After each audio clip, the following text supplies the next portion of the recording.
Good morning dear student. तो biopharmaceutics subject आपके drug absorption mechanism का एक पैसिव डिफ्यूजन प्रोसेस में कैरियर मेडिएटेड ट्रांसपोर्ट या फैसिलिटेटेड डिफ्यूजन, ये थोड़ा अलग है। पैसिव की तरह पूरी तरीके से नहीं है, बट पैसिव कहते हैं क्योंकि कंसंट्रेशन ग्रेडियंट होता है ना। अब आपको डायग्राम दिख रहा है कि हमने बनाया है कि मेम्ब्रेन है और मेम्ब्रेन से क्रॉस करके ब्लड में ड्रग को पहुंचना है। जीआई ल्यूमेन है, मतलब ओरली ड्रग लिया गया है, जीआई साइट पे पहुंचा है और वहां से फिर मेम्ब्रेन को क्रॉस करके ब्लड में पहुंचना है, या इंजेक्शन के थ्रू देंगे तो ब्लड में पहुंचता है, फिर ब्लड से डिस्ट्रीब्यूशन में मेम्ब्रेन को क्रॉस करके यहाँ पे पहुंचना है। तो इस टास्क में आपको ये तीसरा मैकेनिज्म बताया जा रहा है कि किस तरीके से ड्रग इस पार से उस पार जाता है। इसको ऐसे समझिए कि मान लीजिए एक तालाब है, तालाब को पार करके उस पार जाना है तो कई सारे तरीके हैं। कोई उसमें तैर करके जाएगा है, कोई उसमें कोई कुछ अलग रास्ता बना करके जाएगा, कोई ऐसे जाएगा कि उस तालाब में कोई नाव पड़ी होगी, उस नाव पे बैठ करके जाएगा, है ना। तो इस तालाब को पार करके अगर उस पार जाना है तो जिनको तैरने आता है वो तैर करके चला जाएगा। अब जिनको नहीं आता है उनके लिए क्या होगा, तालाब पर नाव खड़ी होगी, उस नाव पे बैठ करके उस पार जाएगा। नाव क्या करेगा, उसको उस पार उतार करके फिर से चलाएगा ले जाने के लिए। इसी सुविधा को, इसी फैसिलिटी को कहते हैं कैरियर मेडिएटेड ट्रांसपोर्टेशन फैसिलिटी या फैसिलिटेटेड डिफ्यूजन भी कहते हैं, है ना। मतलब ये हुआ कि बहुत से ड्रग ऐसे होते हैं, बहुत से मॉलिक्यूल ऐसे होते हैं जो खुद अपने से ट्रांसपोर्ट नहीं कर पाते हैं या अपने से उस पार क्रॉस नहीं कर पाते मेम्ब्रेन को। तो इसके लिए मेम्ब्रेन के पास, जीआई ल्यूमेन के पास कैरियर और फैसिलिटी होती है, तब जाकर के वो क्रॉस कर पाता है। इस डायग्राम से आपको दोनों ही बातें बहुत ही आसानी से समझ में आ जाएंगी कि इस कैरियर पे, यहाँ पे जो कैरियर मौजूद है ले जाने वाला, यहाँ पे कोई भी ड्रग अगर आता है ना, कोई भी ड्रग अगर आता है उसको अगर ये क्या करता है, इसको बाइंड कर लेता है, अपने से बाइंड करके उस पर ले जाएगा, ले जा करके यहाँ पे छोड़ देगा और खुद वापस आ जाएगा, है ना। तो ये कैरियर फैसिलिटी हो गई और कैरियर से हो गया। इसमें कुछ ड्रग ऐसे होते हैं कि बाइंड होने के बाद भी ये उसको नहीं लेके जा पाता है, तो क्या करते हैं कि अच्छा ठीक है, जैसे मान लो विटामिन B12, इसका स्ट्रक्चर कुछ इस तरीके का है ना। हर एक ड्रग का अपना स्ट्रक्चर है, हर एक न्यूट्रिशन का अपना स्ट्रक्चर है। अब वो स्ट्रक्चर इससे बाइंड नहीं हो पाएगा। अब देखो ना, ये डायरेक्टली क्या इससे बाइंड हो पाता है, नहीं बाइंड हो पाएगा।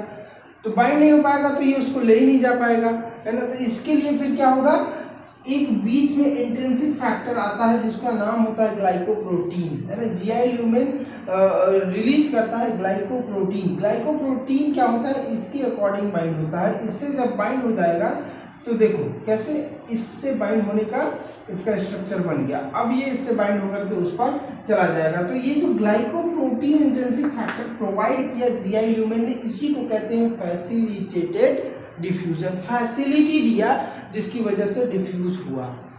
तो शॉर्ट में हमने आपको सारी बातें तो यहाँ पे बता दिया, पर आप लिखेंगे क्या, कुछ वर्ड्स मैं आपको लिख दे रहा हूँ कि जैसे मान लीजिए कुछ पोलर ड्रग जो होते हैं ना, पोलर मॉलिक्यूल या पोलर ड्रग क्या होते हैं, बहुत ही फास्ट, बहुत ही जल्दी से उस पार चले जाते हैं। तो कैसे, इसका मतलब कोई ना कोई स्पेशल मैकेनिज्म होगा इनके पास, है ना। जबकि अगर वो ना हो तो वो नहीं जा पाए, तो स्पेशल मैकेनिज्म होगा तो वो चले जाते होंगे। जैसे क्या क्या हो सकते हैं, अमाइनो एसिड हो गया, अमाइनो एसिड, इस तरह के मॉलिक्यूल्स क्या होते हैं, विटामिन B, इस तरह के मॉलिक्यूल्स क्या होते हैं, इन कैरियर से बाइंड होकर के ही उस पर जाते हैं। ये प्रोसेस कैसा होता है, रिवर्सिबल प्रोसेस होता है। इसको बताना बहुत जरूरी है, रिवर्सिबल प्रोसेस होता है, ध्यान से समझिए। अभी आगे आपको इस मैकेनिज्म का यूज बहुत ज़्यादा है। जैसे सेल मेम्ब्रेन पे क्या है, कैरियर्स तो प्रेजेंट है, कैरियर से बाइंड होकर के उस पार जा रहा है। अब मान लीजिए इस पार 10 लोग हैं, जाने के लिए कितने लोग हैं, 10 लोग, और इधर कैरियर कितना प्रेजेंट है, 5 कैरियर प्रेजेंट है। एक कैरियर एक बार में एक लेके जा रहा है, तो 5 लोग बैठाएगा और 5 लोग को लेकर के उस पार चला जाएगा। बाकी 5 लोग यहाँ पे वेट करेंगे, क्या करेंगे, वेट करेंगे। अगर 5 ही होगा तब तो 5 आया, 5 बिठाया, 5 उस पार लेकर के चला गया। लेकिन 5 से ज़्यादा अगर है तो ये कैरियर तो लिमिटेड हो गए ना, कैरियर क्या हो गए, लिमिटेड हो गए। अब लिमिटेड कैरियर किसको, 5 ही लोग को लेके जा सकता है, बाकी 5 लोगों को वेट करना पड़ेगा। तो वेट करने के लिए फिर रुकना पड़ेगा। तो जो ग्राफ बनेगा ना, जो ग्राफ बनता है, अगर आपका जितना कैरियर उतना ड्रग आता है तो पैसिव डिफ्यूजन का ग्राफ बनेगा, एकदम लीनियर ग्राफ बनेगा कि मान लीजिए 2 कैरियर आए, है ना, रेट जो उस पार जाने का हुआ वो इतना हुआ, ठीक है। फिर कंसंट्रेशन जितना बढ़ा फिर उतना हुआ, फिर कंसंट्रेशन बढ़ता गया, रेट उस हिसाब से बढ़ता गया, रेट ऑफ डिफ्यूजन। लेकिन जब ये कैरियर्स क्या होंगे, लिमिटेड हो जाएंगे, कंपटीशन बढ़ जाएगा, तो क्या होगा, इनका ग्राफ शुरुआत में तो ठीक ठाक जाएगा क्योंकि उतने लेके जाएंगे, लेकिन जैसे ही ये सैचुरेट हो जाएंगे, सैचुरेट मतलब फुलफिल हो जाएंगे, तो रेट नहीं बढ़ेगा, रेट ऑफ डिफ्यूजन नहीं बढ़ेगा। मतलब अब बाकी मॉलिक्यूल्स यहीं पड़ गए, नहीं बढ़ रहा है। इसी को हम कहते हैं मिक्स्ड ऑर्डर और नॉन लीनियर। ये जो ग्राफ है इसी को हम कहते हैं मिक्स्ड ऑर्डर और नॉन लीनियर। लीनियर नहीं है ना, ये तो लीनियर है। लीनियर किसकी वजह से है, जितना कैरियर जितना फैसिलिटी उतने ही कंसंट्रेशन गए तो लीनियर हुआ। लेकिन कैरियर एंजाइम सब कुछ सेचुरेट हो गए, नॉन लीनियर हो गया। अब ये कैरियर बने किसके होते हैं, carriers are made up of protein, made up of protein के बने होते हैं, एंजाइम भी इनको कह लेते हैं ना, मेड अप ऑफ प्रोटीन्स के बने होते हैं। तो ये सारा।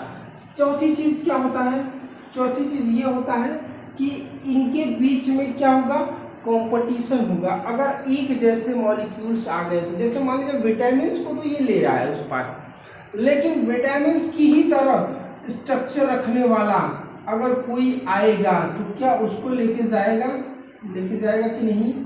तो ये मान लीजिए विटामिन है और इसी की तरह स्ट्रक्चर रखने वाला कोई ड्रग आ गया, जैसे 5-फ्लूरोयूरेसिल, अक्सर एंटी नियोप्लास्टिक एजेंट है ये, मतलब एंटी कैंसरस उसको बोलते हैं। 5-फ्लूरोयूरेसिल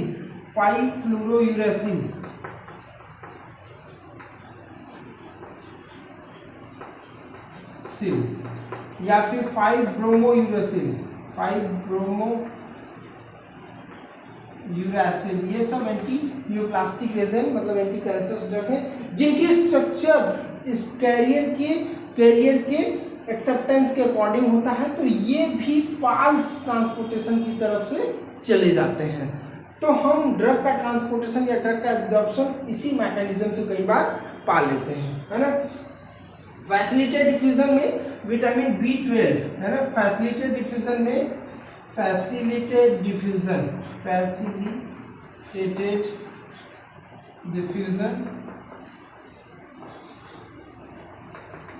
विटामिन B12 एक ऐसा मॉलिक्यूल है जो कि बिना फैसिलिटी का क्रॉस नहीं कर पाएगा, इसको फैसिलिटी चाहिए। क्या फैसिलिटी चाहिए, ग्लाइकोप्रोटीन की इंट्रिंसिक फैक्टर फैसिलिटी चाहिए। ये ग्लाइकोप्रोटीन से बाइंड होगा पहले, फिर उसके बाद जाकर के मेम्ब्रेन पे प्रेजेंट कैरियर से बाइंड होकर के फिर जाएगा, तब इसको बोलते हैं हम फैसिलिटेटेड डिफ्यूजन। ठीक है, आई होप आपको carrier mediated transport, facilitated diffusion पूरी तरीके से समझ में आ गया होगा। अब आप ये डायग्राम और ये कंटेंट लेकर के कंप्लीट बता सकते हैं। ठीक है, थैंक यू।